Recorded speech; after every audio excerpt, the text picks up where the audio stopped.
Welcome to Burlap Teachers. Enjoy the video. In this video, I will show how to use USB file transfer. Start by unlocking both devices, connecting with a compatible USB cable, and choosing the correct transfer mode on the device. Open your computer file manager, locate the connected device, and drag files or use copy and paste. For large files, use a fast USB port and ensure both devices have sufficient battery.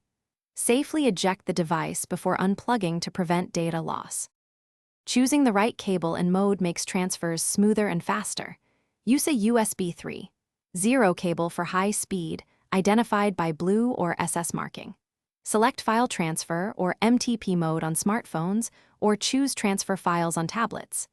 Make sure your computer recognizes the device by checking File Manager and drivers. If transfers fail, try a different port, restart the device, or use an alternative cable to isolate the issue.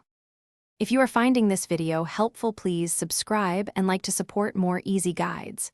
Quick recommendation: the book The Simple Path to Wealth offers clear, practical money advice and made me smile when thinking about saving time on tech tasks.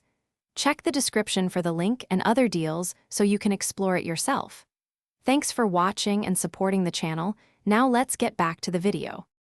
Quick troubleshooting steps help you recover stuck transfers and protect data. If a transfer stalls, pause, then resume or cancel and retry with smaller batches. Scan both devices for storage errors and free space before starting big transfers. Update device drivers and enable debugging options if your device needs it. For security, avoid public chargers and scan files with antivirus. Backup important files to cloud or external drives regularly. Thanks for watching. Consider subscribing if this video helped you.